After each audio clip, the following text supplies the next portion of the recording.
నమస్తే అండి. Welcome back to this is by Vandana YouTube channel. ఉప్మాలో మామిడికాయ పచ్చడి లేదా పెరుగు పచ్చడి పెట్టుకొని తింటే ఉండే రుచి చాలా అద్భుతం. ఇది దొడ్డు రవ్వ ఉప్మా అండి. దీనికోసం నేను 2 కప్పుల దొడ్డు రవ్వని నెయ్యిలో వేసి వేయించుకున్నాను.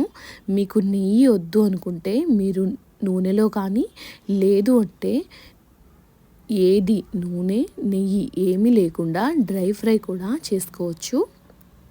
ఇది ఖచ్చితంగా అంటే ఖచ్చితంగా రంగు మారాలి. కొద్దిగా రంగు మారిన తర్వాత దీన్ని తీసి పక్కన పెట్టుకొని అదే గిన్నెలో కాస్త నూనె వేసుకొని పోపు దినుసులు వేసుకోవాలి. నేను పోపు దినుసులుగా జీలకర్ర అలాగే ఆవాలు వేసుకున్నాను. మీరు మినప్పప్పు తినగలిగితే మినప్పప్పు అలాగే శనగపప్పు కూడా వేసుకోవచ్చు. దీంట్లో నేను పల్లీలు కాకుండా ఇలా కాజు వేసి ఉప్మా చేసుకున్నాను. కాజు చాలా మంచిది హెల్త్కి, కానీ ఎక్కువ క్వాంటిటీలో తీసుకోవడం మంచిది కాదు. అందుకని ఎప్పుడో ఒకసారి ఇలా ఉప్మాలా కాజు వేసుకొని తినండి, చాలా టేస్టీగా ఉంటుంది. ఉప్మా రుచి ఒక వంతు ఎక్కువగా పెరుగుతుందన్నమాట.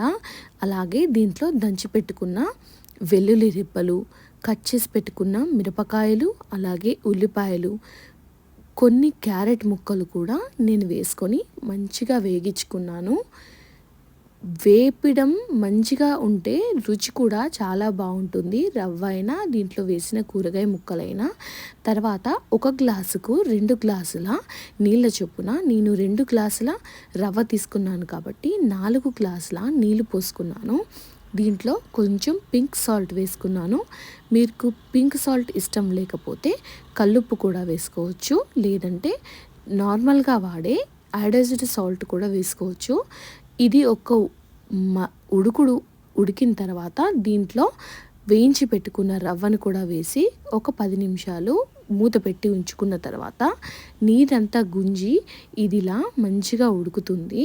తర్వాత ఒక 2 సార్లు కలిపి మీరు మెత్తగా తినాలి అనుకుంటే ఇంకొక 5 నిమిషాల తర్వాత దీన్ని తినేయచ్చు. లేదా పొడి పొడిగా తినాలి అనుకున్న వాళ్ళు కొంచెం సేపు లో ఫ్లేమ్లో పెట్టి దీన్ని కలుపుతూ ఉండాలి. అప్పుడు ఇది మంచిగా ఉడికి కొంచెం క్రిస్పీగా అవుతుందనమాట. ఆ రుచి కూడా చాలా బాగుంటుంది. నేను క్రిస్పీగా కాకుండా మెత్తగా కాకుండా మీడియంగా చేశానన్నమాట. ఇలా చేసుకోవడం వల్ల మన డైజెషన్ సిస్టమ్ కూడా కొంచెం బాగుంటుంది. ఇప్పుడు దీనిపైన మూత పెట్టి ఇంకొక 5 నిమిషాలు ఉడికించుకోవాలి. నీరంతా ఇంకిపోయేంత వరకు ఖచ్చితంగా దీన్ని లో ఫ్లేమ్లోనే పెట్టాలి. ఫుల్ ఫ్లేమ్లో పెడితే ఖచ్చితంగా ఉప్మా మాడిపోతుంది.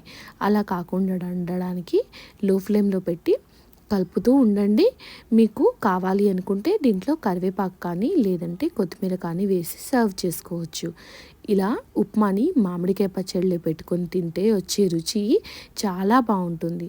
మీకు ఒకవేళ ఈ వీడియో నచ్చితే ప్లీజ్ లైక్ చేయండి, షేర్ చేయండి. అలాగే ఇలాంటి మంచి వీడియోల కోసం నా ఛానల్ని సబ్స్క్రైబ్ చేసుకోండి. Thank you for watching.